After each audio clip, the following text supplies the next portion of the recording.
Բարև ձեզ եւ բարի գալուստ տետատետ, Ֆրանս 24-ի հարցազրույցների գլխավոր հաղորդաշար։ Մեր այսօրվա հյուրն է Արտակ Բեգլարյանը։ Նա Լեռնային Ղարաբաղի նախկին պետական նախարարն է եւ մարդու իրավունքների նախկին պաշտպանը։ Նա մեզ է միացել Հայաստանի մայրաքաղաք Երևանից։ Շատ շնորհակալ ենք մեզ հետ լինելու համար։ Thank you. Back in August, Դեռ օգոստոսին Հայաստանի վարչապետ Նիկոլ Փաշինյանը եւ Ադրբեջանի նախագահ Իլհամ Ալիևը Վաշինգտոնում Ամերիկայի նախագահ Դոնալդ Թրամփի ներկայությամբ ստորագրեցին խաղաղության հռչակագիր, եւ երկուսն էլ ասում են, որ Հայաստանի եւ Ադրբեջանի միջև լիարժեք խաղաղությունը մոտ հորիզոնում է։ Ըստ ձեզ, սա լավ նորություն է։ is it good news according to you? Լավ նորություն է, բայց հարաբերականորեն լավ նորություն։ Ինչու՞։ Որովհետև նրանք ասացին, որ դա լիարժեք խաղաղություն է։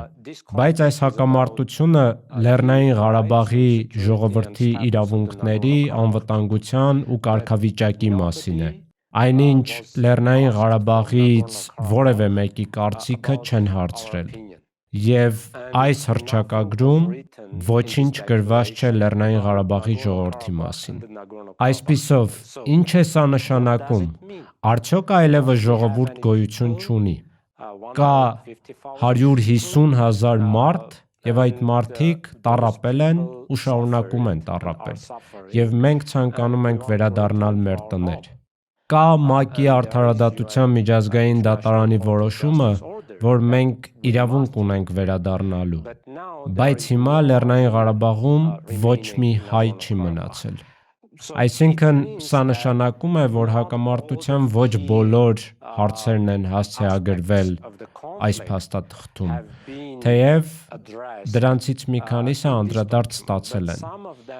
Ահա թե ինչու ես կասեի, որ դա խաղաղության պայմանագիր չէ։ Դա Հայաստանի եւ Ադրբեջանի միջև հարաբերությունների կարգավորման համաձայնագիր էր, ուրիշ ոչինչ։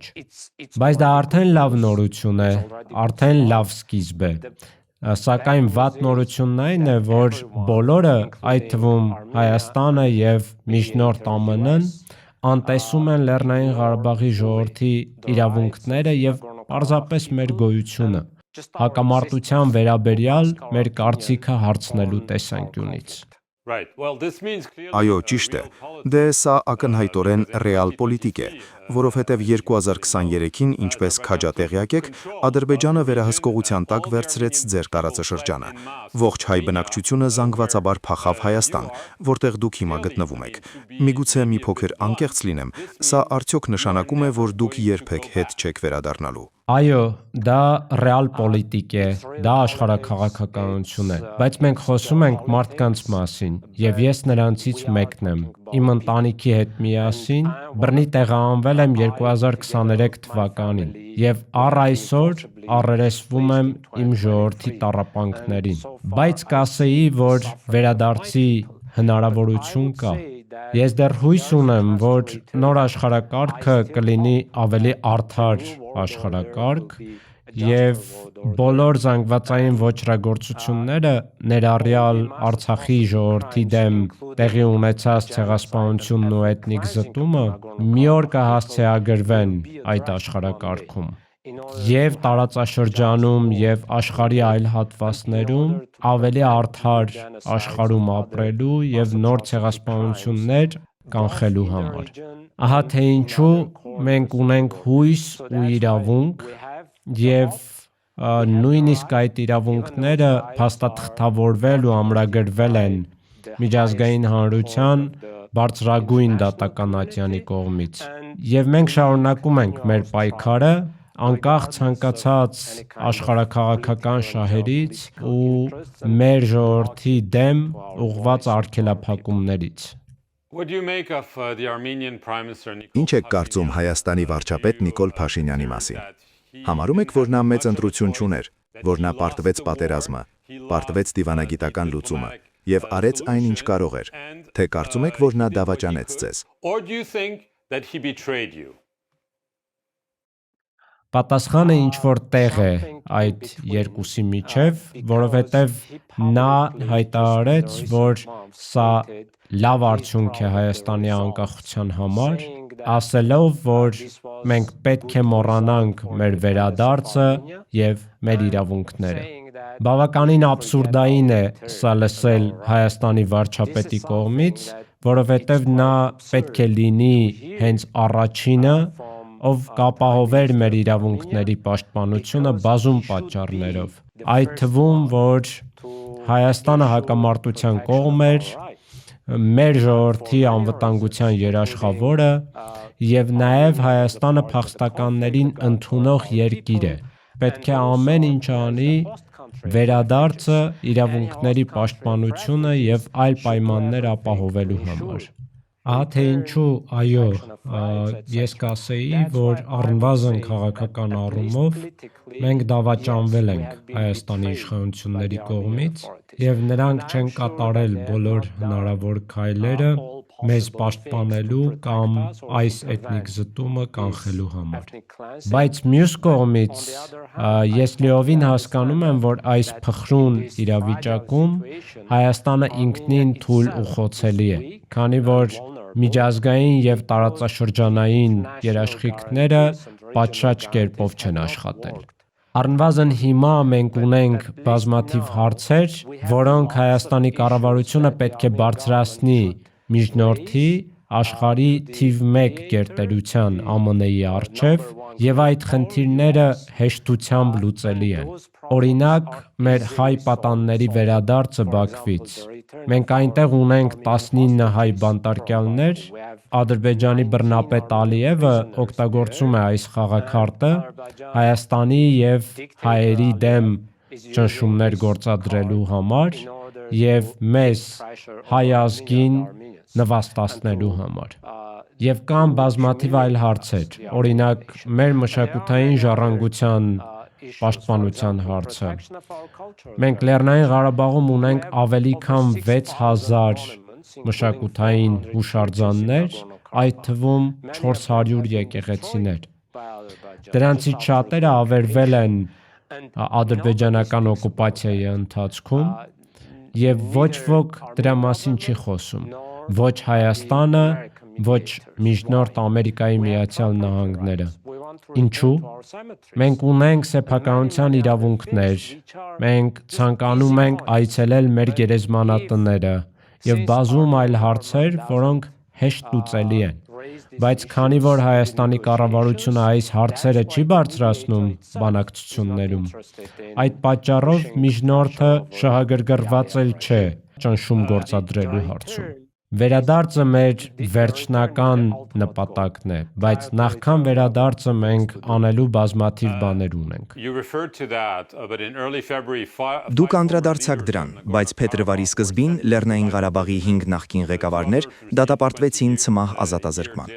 Նրանցից երկուսը ստացան 20 տարվա բանտարկություն։ 2 շաբաթ անց Ռուբեն Վարդանյանը, նախկին պետական նախարարը, նույնպես ստացավ 20 տարվա պատիժ։ Ամնեստին ասում է, որ սա արդարադատության խորը ձախողում է։ Հաղորդվում է, որ Ամերիկայի փոխնախագահ J.D. Vance-ը դիմել է նախագահ Ալիևին, նրանց ազատ արձակելու խնդրանքով, բայց Ալիևը, վերջերս խոսելով France 24-ի հետ, ասաց, որ դա անելու ոչ մի հնարավորություն չկա, որովհետև նրանք ավելի վատն են, քան հոլոքոստի կազմակերպիչները։ Որն է ձեր արձագանքն ու պատասխանը։ Իմ պատասխանն այն է, որ դա դասագրքային հայելային մեղադրանք է։ Ալիևն ինքն է նացիստ առաջնորդ եւ Ալիևի վարչակարգն է իրականացրել բազմաթիվ հանցագործություններ, այդ թվում մարդկության դեմ ուղղված հանցագործություններ եւ ցեղասպանություն մեր ժողովրդի հանդեպ։ Ալիևը պետք է լինի բանտում եւ պետք է դատապարտվի Նյուրնբերգյան դատավարության ու լսումների ժամանակ։ Նա արձակվում է մեր ժողովրդի վրա, այդ թվում խաղաղ բնակչության, զինվորականների եւ քաղաքական ղեկավարության, ովքեր ոչ մի հանցանք չեն կատարել։ Նրանց միակ չակերտավոր հանցանքը եղել է մեր ժողովրդի իրավունքների ու մեր տների պաշտպանությունը։ Նա ասում է, որ նրանք ահաբեկիչներ էին։ Ոչ, խնդրում եմ ցույց տվեք ինձ որևէ ահաբեկչական գործողություն։ Ոչինչ ահաբեկչական չի եղել, ոչինչ։ Ալիևն ինքն է ահաբեկիչ, ինչպես կարելի է որակել ահաբեկչություն այն, որը եղել է ինքնորոշում եւ ինքնապաշտպանություն։ Մենք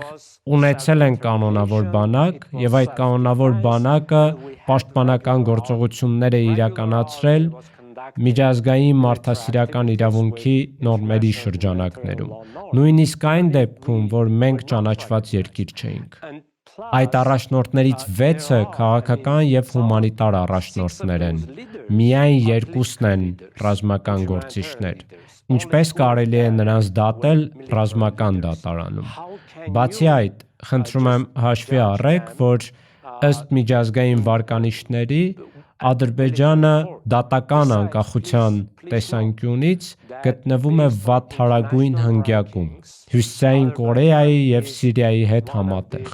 Ինչպես կարելի է հիմնվել բռնապետի ու ցեղասպանություն իրականացնողի ստերի ու դատական համակարգի վրա։ Դա նույնիսկ դատապարտել է Amnesty International-ը։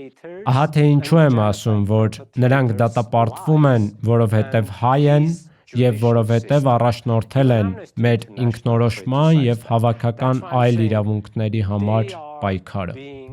Ես նույնպես որոնվում էի ադրբեջանական ուժերի կողմից, բայց ինչի համար։ Ես չեմ մասնակցել մարտական գործողություններին, քանի որ 6 տարեկանից կույր եմ ադրբեջանական ականի պայթյունի հետևանքով։ Ես ընդհանրապես եղել եմ մարդու իրավունքների պաշտպան եւ իմ ժողովրդի քաղաքական առաջնորդներից մեկը եւ բարձրաձայնել եմ իմ ժողովրդի ձայնը եւ միայն սրա համար նրանք ցանկանում էին պատժել ինձ, որը ցեղասպանական հավաքական պատժի օրինակ է։ Նույնիսկ Խուան Մենդեսը,